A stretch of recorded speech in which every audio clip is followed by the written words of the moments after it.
Hello, welcome to Maltbox, the non-chill filtered whisky blog. I'm Andy and this is Whisky Review number 50. What I have for you today is something slightly different from the last few reviews that I've done. I've obviously been looking at the Gordon MacPhail Speyside collection, but I'm taking a break from that to review one of my favourite whiskies and one that I continuously have on the shelf. And that comes in the form of the Springbank 10-year-old. So Springbank is a distillery located in Campbelltown. And Campbelltown is sort of on the southwest of Scotland. It's like a little peninsula, like a little finger that comes off. There we go. Right. Sorry, there's a bottle. Springbank 10. Voila. This is actually in its old livery, Springbank. This is actually one of the last batches in this, you know, of the 10-year-old, at least in this sort of original packaging. They have since changed this to look like this. And this is actually the Springbank 12-year-old cask strength, the latest batch, which I will be reviewing in a later review. So they look like that now. Personally, I prefer how they used to look. There's the 15 again for comparison. But, you know, times are changing, it's 2017. So, Springbank is quite a small distillery. Capacity of around 750,000 litres of alcohol per year. It's actually one of 3 distilleries in Campbelltown as a region. Springbank, Glen Scotia and Glengyle, aka Kilkerran. And Springbank plays a very important part in the Campbelltown community. It's actually the sort of largest single independently owned employer in the town, in Campbelltown itself. It employs about 66 to 70, I think it's 66 people, all local people.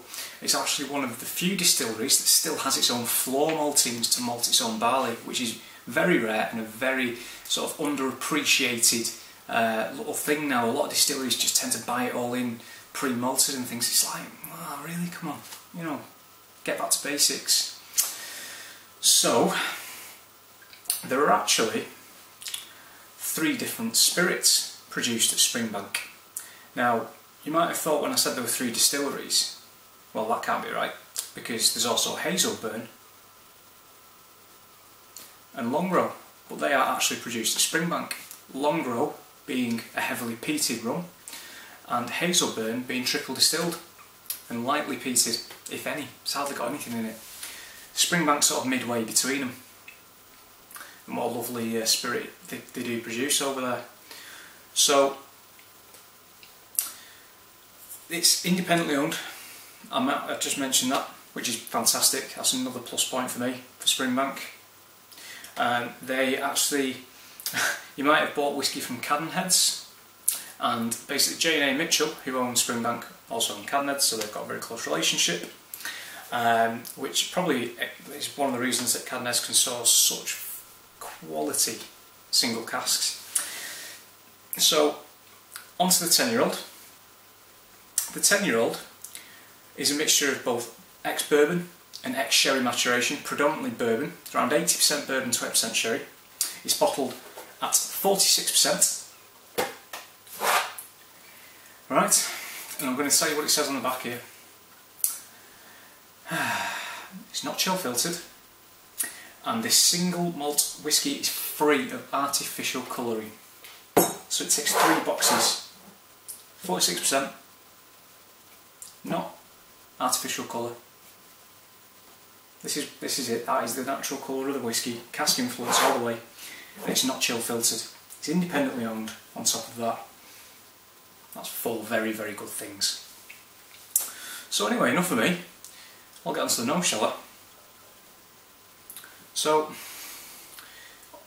some nice legs around the glass.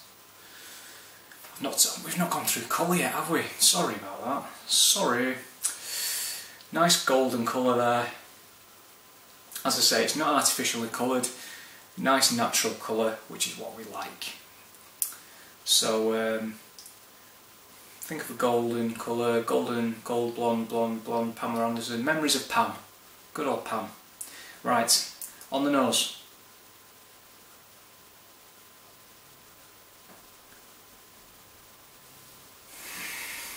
Sends me to an happy place, that. Brine, salt spray, sea air, saltiness. Probably coming from the proximity to, well, the sea, shockingly enough, given that Campbelltown is pretty much, you know, the only town on that peninsula, come to think of it, of any decent size, and it's a very thin strip of land. It's surrounded by sea.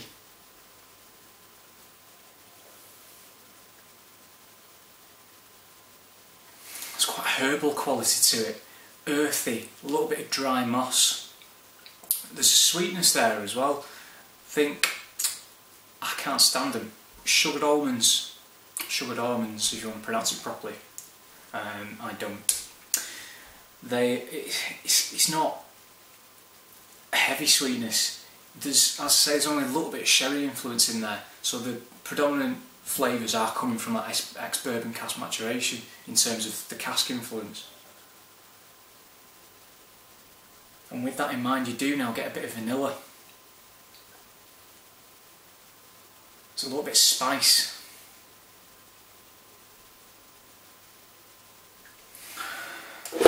Oh, sorry, I was just kicking the plug. There's a sort of savoury note in there, sort of like a smoked mackerel kind of thing going on.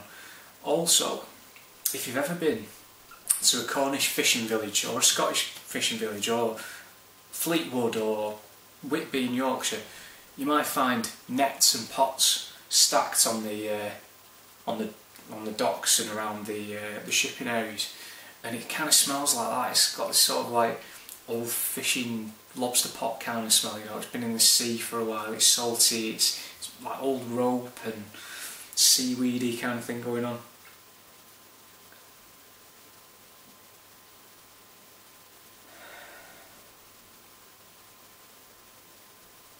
The sweetness is still there now.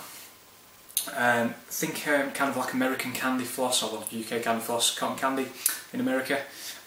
You've got kind of, I mean, the smoke is there. It is smoky. It's more of a coal smoke rather than a peat smoke initially, and there's not that much of it. It's not overpowering, but it's still noticeable. It's not just holding the background together. It is playing its part. It is part of the orchestra that's going on. Sort of like a citrus fruit as well, like maybe lemon or lime.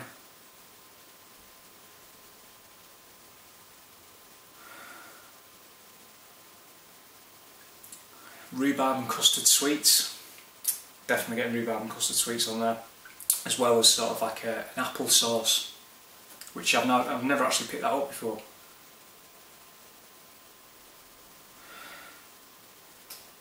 Again, towards the end of the nose, there is that sort of like herbal quality coming back. Wet rocks, again the mossiness, the peat, and I think what might be kind of like a dry leaf kind of thing going on. You'll have to excuse that clicking noise, that's the radiator cooling down a bit. I am obviously in the basement, it gets freezing down here. So I'm going to try to water in a bit, but onto the palate now.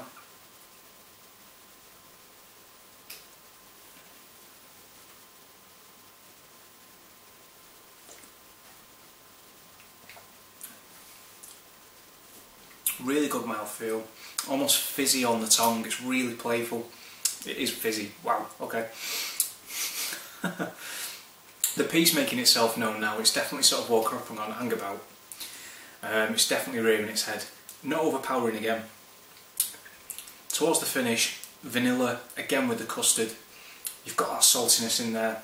Very umami kind of flavour going on, like sweet savoury kind of mix. I would go as far as to say you do have that kind of mackerel flavour in there as well, like an oily smoked mackerel. Really nice.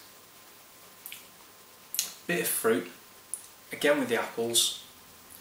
Might even sort of say there's a tiny little bit of orange zest at the end on the finish now. It's quite a warm finish, I can feel it in my throat. Quite long. Again with the sweetness, think toffee, icing sugar, boiled sweets like Werther's Originals.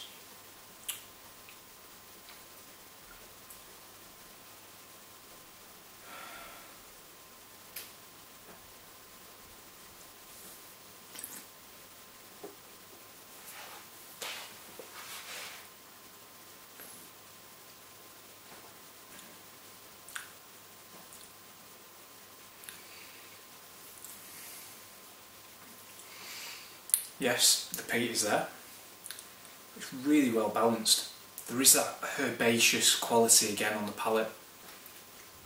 I'm getting bay leaf, I'm getting sage, and that is when the sweetness comes in and gives you this second round, this other dimension of flavour. And again, the finish is warming. It's not acidic, it's not bitter, like a few whiskies that we've had recently in particular, I might have mentioned on the finish, can get quite bitter. I don't want to say with this, akin to a good wine, there's a good tannin balance. I know that sounds stupid, but it is, it's got that really nice kind of tannin-y kind of sensation there, do you know, it's just like a little bit drying, a little bit wet at the same time. Sorry. It's a really good, I think what I would say about it, it's very honest. I think it is like the distillery and the people that work there, and it goes to show in this what they put into it. You know, they use their own floor maltings, it's not chill filtered, it's not coloured, it's bottled at 46%, it's got an age statement on it, and it costs you 35 quid. It's very upfront, honest, unassuming, quality spirit, and I think that's the key. They produce quality spirit. They don't depend on heavily, you know, a heavy sherry cask or something, or first fill PX cask to mask some impurities. Don't get me wrong, distilleries don't do it for that reason, but it just so happens that if you get quite a hefty sherry cask, it can hide a few flaws, I think, in the spirit. For me personally, anyway, that is my opinion. I think that this is a perfect balance between ex-bourbon and ex-sherry. I tend to lean to ex-bourbon maturation because that's my preferred kind of profile, but I think the sherry does give it that extra dimension, like I mentioned, with sort of like the sweetness. I'm going to try a little bit of water now. Again, just to reiterate, it's a very small amount on my spoon. It's a very small spoon. There we go. One more drop, literally a drop. There. So, as I mentioned, this will set you back about 35 quid. I picked this up on offer for 30, which was fantastic. And you know, as I say, I said right at the start, I do tend to have one of these on the shelf at all times because it's just a very good go-to dram. After this, I think what we might do is we might go back to the Speyside collection and finish that off. But then I'm going to look at the cask strength 12-year-old, which sell out like hotcakes. That's what that looks like. So this is the polar opposite. This is actually heavily sherried. I think that's actually, is it 80% sherry and 20% bourbon? It might be completely flipped on its head compared to the 10-year-old. But basically they are sort of small batch releases and they sell out really fast. And at some point we're going to look at the 15-year-old as well. So the standard range, your sort of core bottlings, excluding your cask strength 12s, which come out, you know, like once or twice a year. You're looking at your 10-year-old, your 15-year-old, there's an 18-year-old, a 21-year-old, a 25-year-old, and these in between, and a few other special editions like a 16-year-old, and things like that sort of popping out. You've also, as I say, you've got Hazelburn, you've got Longrow, no age statement, which I've actually got a bottle of, so I will review that as well. And yeah, I mean, the distillery itself was formed in 1878. 1 second. 1828. Ignore that, that didn't happen. 1828. So it's been going for a fair few years. So in that time, they've actually, you know, shock horror, have learned how to create a really good whiskey. So the water's been in there a while now. Got a tiny little bit cloudy, as to be expected, with no non-chill filtered whiskey. And when I say a bit cloudy, it's, to be honest with you, it's barely cloudy. I'm just noticing because I'm a bit picky. The fact that it's cloudy doesn't bother me, but just for clarity's sake, shall we say. So let's see what the water's done to the nose, shall we?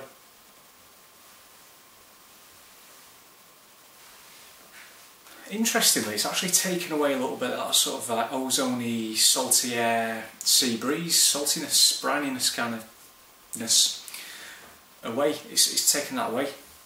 It's very sweet now. There's a little bit of peat still in there, a little bit of smoke. but predominantly I'm getting that kind of like stewed fruit, applesauce. Still getting the candy floss. I'm getting sort of toffee apples.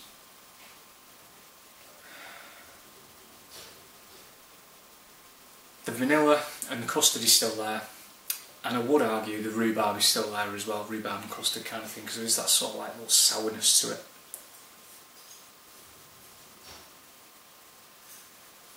Interesting change, and not necessarily for the worse.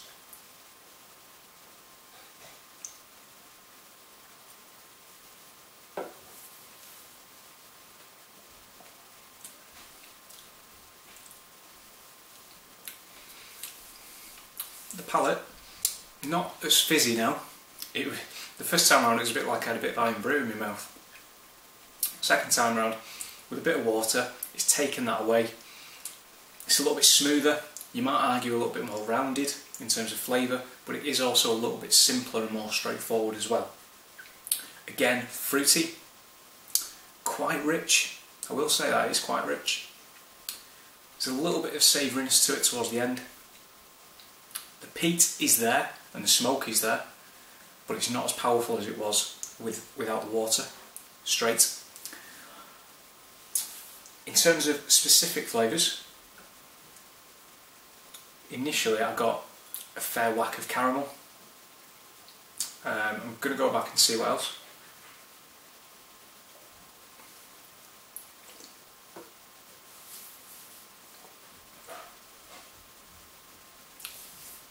Apple pie. Tinned peaches, oddly enough. The spiciness is there, nutmeg. I'm getting kind of like a grated cinnamon on top of a mulled wine. A little bit of orange in there as well, like I mentioned, without the water.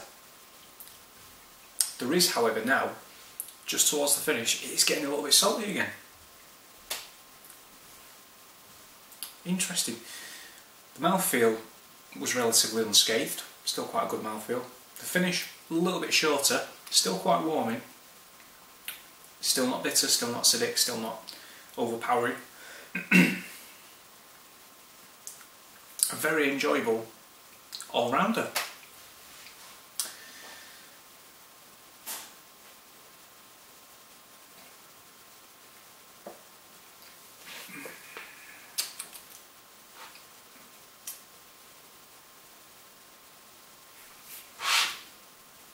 It's something I can't put my finger on. That's really going to wind me up. I'll have to comment in the YouTube videos when I figure out what it is. Right, so with that in mind, in terms of score, Springbank 10, I'm going to give a score of 90 out of 100. I think it's well deserved. I think it is a very good whisky indeed. Not just an entry level whisky, I think it's a good all-rounder. It stands well out on its own. It's clearly a good quality spirit. It's well put together, it's honestly presented, it's well priced. Ticks all the boxes. Top notch. Thanks for watching. See you soon.